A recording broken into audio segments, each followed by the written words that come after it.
وہ 5 عورتیں ہیں جن کے لیے دعا کرنا گناہ کبیرہ ہے، اگر ان کے لیے دعا کرو گے تو غریب ہو جاؤ گے اور قیامت میں سزا ملے گی۔ میری پیاری بہنوں اور بھائیوں، آج کا یہ بیان تمہارے دلوں کو ہلا کر رکھ دے گا۔ میں تمہیں وہ تلخ سچ بتانے جا رہا ہوں جو سن کر تمہارے رونگٹے کھڑے ہو جائیں گے، زبان لڑکھڑا جائے گی اور آنکھیں نم ہو جائیں گی۔ کیا تم جانتے ہو کہ کچھ عورتیں ایسی بھی ہوتی ہیں جن کے لیے دعا کرنا بھی کبائر گناہ بن جاتا ہے؟ حیران نہ ہونا، بلکہ غور کرو کہ کہیں یہ نشانیاں ہماری بیٹیوں، بہنوں یا بیویوں میں تو نہیں پائی جاتی۔ آج کی یہ بات کوئی معمولی نہیں، بلکہ وہ کڑوا سچ ہے جسے سننا اور ماننا ضروری ہے۔ لہٰذا دل تھام لو، کان کھول لو اور غور سے سنو، کیونکہ آج کا یہ بیان عورتوں کو آئینہ دکھانے والا ہے کہ کہیں آپ خود ان 5 عورتوں میں شمار تو نہیں۔ اللہ کا فرمان ہے کہ جو میری یاد سے منہ موڑے گا میں اس کی زندگی تنگ کر دوں گا اور قیامت کے دن اسے اندھا اٹھاؤں گا۔ اور ہمارے نبی صلی اللہ تعالی علیہ وسلم نے فرمایا کہ جب عورت اپنے رب کی نافرمانی کرے، شوہر کی نافرمانی کرے، بے حیائی کو اپنائے تو اس پر اللہ کی لعنت برس پڑتی ہے، اور فرشتے اس پر لعنت کرتے رہتے ہیں جب تک وہ توبہ نہ کر لے۔ میرے اسلامی بھائیوں، آج کے اس بیان میں تمہیں بتاؤں گا کہ دنیا میں 5 قسم کی گناہ گار عورتیں ایسی ہوتی ہیں جن کے لیے دعا کرنا گناہ ہے، وہ گناہ جسے کبائر گناہ کہتے ہیں، یعنی سب سے بڑا گناہ۔ تم سوچ رہے ہوگے کہ بھلا کسی کے حق میں دعا کرنا بھی گناہ ہو سکتا ہے، اور وہ بھی کبائر گناہ؟ جی ہاں، آج میں تمہیں وہ 5 گناہ گار عورتیں بتاؤں گا جن کے حق میں اگر برائی کی دعا نہ بھی کر سکو تو مغفرت کی دعا بھی نہ کرو، کیونکہ ان کے گناہوں نے انہیں اس درجے تک پہنچا دیا ہے کہ ان کے لیے دعا کرنا بھی اللہ کی ناراضگی کو دعوت دینا ہے۔ لیکن یہ سب کچھ بتانے سے پہلے میں تمہیں ایک واقعہ سنانا ضروری سمجھتا ہوں تاکہ تم میری بات آسانی سے سمجھ سکو اور دل پر اثر کر سکو، کیونکہ جب تک تم اس حقیقت کو واقعے کی صورت میں نہ سنو گے تب تک اس کی گہرائی تمہارے دلوں تک نہ پہنچے گی۔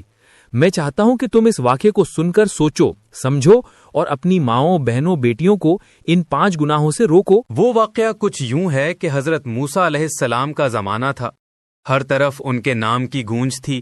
حضرت موسیٰ علیہ السلام جو اللہ کے جلیل القدر نبی تھے، جنہیں اللہ نے کلیم اللہ کا لقب دیا تھا۔ کلیم اللہ یعنی وہ نبی جسے اللہ نے یہ شرف بخشا کہ وہ براہ راست اللہ سے کلام کر سکیں۔ ایک دن حضرت موسیٰ علیہ السلام کوہ طور پر گئے اور عرض کرنے لگے، اے اللہ، آج مجھے اپنی قدرت کا کوئی ایسا کرشمہ دکھا جو میں نے پہلے کبھی نہ دیکھا ہو۔ اللہ نے فرمایا، موسیٰ، تم کون سا کرشمہ دیکھنا چاہتے ہو؟ حضرت موسیٰ علیہ السلام نے عرض کیا، بار تعالیٰ، کیا ایسا ہو سکتا ہے کہ کوئی کفر کی حالت میں مر جائے اور قیامت کے دن اسلام کی حالت میں کھڑا کیا جائے، اور کوئی اسلام کی حالت میں مر جائے اور کفر کی حالت میں اٹھایا جائے؟ اللہ نے فرمایا، موسیٰ، کوہ طور سے اپنے گھر کی طرف واپس جاؤ اور اپنی آنکھوں سے دیکھ لو۔ حضرت موسیٰ علیہ السلام کوہ طور سے واپس اپنے گھر کی طرف لوٹ رہے تھے کہ راستے میں ایک سنسان صحرا سے آپ کا گزر ہوا۔ حضرت موسیٰ علیہ السلام نے دیکھا کہ ریت میں ایک قبر بنی ہوئی ہے، اس قبر کے سرہانے ایک شخص بیٹھا ہوا ہے جو زور زور سے رو رہا ہے، آہو بیکا کر رہا ہے، کہہ رہا ہے، کاش تم مجھ سے نہ بچھڑتی، یا اللہ مجھے اس کے پاس بھیج دے، یا اسے ایک بار پھر میری طرف لوٹا دے۔ اس کی چیخیں سن کر حضرت موسیٰ علیہ السلام رک گئے۔ اس منظر کو دیکھ کر آپ حیران ہوئے اور دل میں سوچنے لگے، یا اللہ، یہ کیسی محبت اور کیسا درد ہے جو اس قبر کے سرہانے بیٹھا شخص بیان کر رہا ہے۔ اس شخص کا رونا دھونا سن کر حضرت موسیٰ علیہ السلام جب اس کے قریب گئے تو دیکھا کہ ایک چھوٹا سا قبرستان ہے، قبرستان کے درمیان ایک قبر بنی ہوئی ہے، اور یہ شخص اس قبر پر بیٹھا زور زور سے رو رہا ہے، کہہ رہا ہے، میں لاوارث ہوں، میرا کوئی نہیں، میری مدد کرنے والا کوئی نہیں۔ حضرت موسیٰ علیہ السلام نے اس کے کندھے پر ہاتھ رکھا اور نرمی سے کہا، تیری مدد کے لیے موسیٰ آ گیا ہے، بتا کیا مسئلہ ہے، تو اس قدر زور زور سے کیوں رو رہا ہے؟ اس شخص نے حضرت موسیٰ علیہ السلام کے چہرے کی طرف دیکھا اور پہچان گیا کہ یہ اللہ کے نبی ہیں اور واقعی میرا مسئلہ حل کر سکتے ہیں۔ فوراً اٹھ کر حضرت موسیٰ علیہ السلام کے سامنے ہاتھ جوڑ کر کہنے لگا، اے اللہ کے نبی، خدا کا واسطہ میری مدد کیجیے۔ حضرت موسیٰ علیہ السلام نے پوچھا، یہ کس کی قبر ہے؟ اس شخص نے آہستہ سے کہا، یہ میری بیوی کی قبر ہے۔ حضرت موسیٰ علیہ السلام نے پوچھا، پھر اتنا کیوں رو رہے ہو؟